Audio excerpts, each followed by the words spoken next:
காலை வணக்கத்தினை தெரிவித்துக் கொண்டு, பொதுவாகவே நம்முடைய காவேரி மருத்துவமனையை பொறுத்தவரை இது போன்ற பல்வேறு நிகழ்ச்சிகள் தொடர்ந்து நடத்தி கொண்டு வருகிறார்கள். உதாரணத்திற்கு கடந்த 2 மாதத்துக்கு முன்னாடி கூட நம்முடைய மாண்புமிகு முதலமைச்சர் அவர்கள் தமிழகத்திலே இந்தியாவிலே நம்முடைய தமிழகம்தான் உடல் உறுப்பு தானத்திலே முதலிடத்திலே இருக்கிறது என்று சொன்னார்கள். அதை வலியுறுத்தி இது போன்ற நிகழ்ச்சிகள் எல்லாம் காவேரி மருத்துவமனை கூட உடல் உறுப்பு தானம் விழிப்புணர்வை பேரணி நடத்தி காட்டினார்கள். இதையெல்லாம் எதற்காக செய்கிறார் என்று சொன்னால், நாங்கள் ஒரு பக்கம் மருத்துவமனை நடத்தினாலும் கூட நோயற்ற வாழ்வு வாழ வேண்டும் என்பதற்காக, பொதுமக்களுக்கு விழிப்புணர்வை ஏற்படுத்த வேண்டும் என்பதற்காக இங்கே இருக்கின்ற மருத்துவர்கள் எல்லாம் சொன்னார்கள், இதயத்தை காப்பதை பற்றி எல்லாம் சொன்னார்கள். ஆனால் இன்றைக்கு நிலைமை அப்படி கிடையாது. பல்வேறு விஷயங்கள் அரசுகளானாலும் சரி,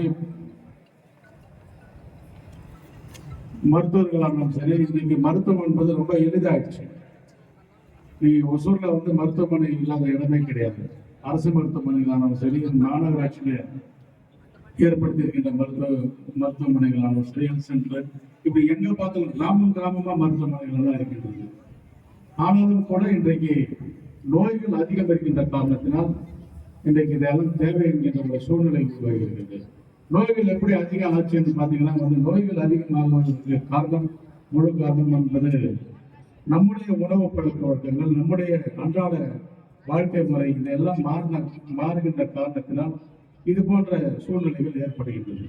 ஒரு காலத்துல பார்த்தீங்கன்னா இந்த சிப்காட்டு கூட பஸ் ஸ்டாண்ட்ல நடந்து வந்துருக்கலாம் ஃபேக்டரிக்கு வேலை செய்யறது. ஆனால் இன்றைக்கு அப்படி கிடையாது. ஒரு பக்கத்துல இருக்க 100 மீட்டர் கடை கூட ஒரு 100 மீட்டருக்கு நம்ம யாரும் நடந்து போய் ஒரு பொருள் வாங்குறதில்லை.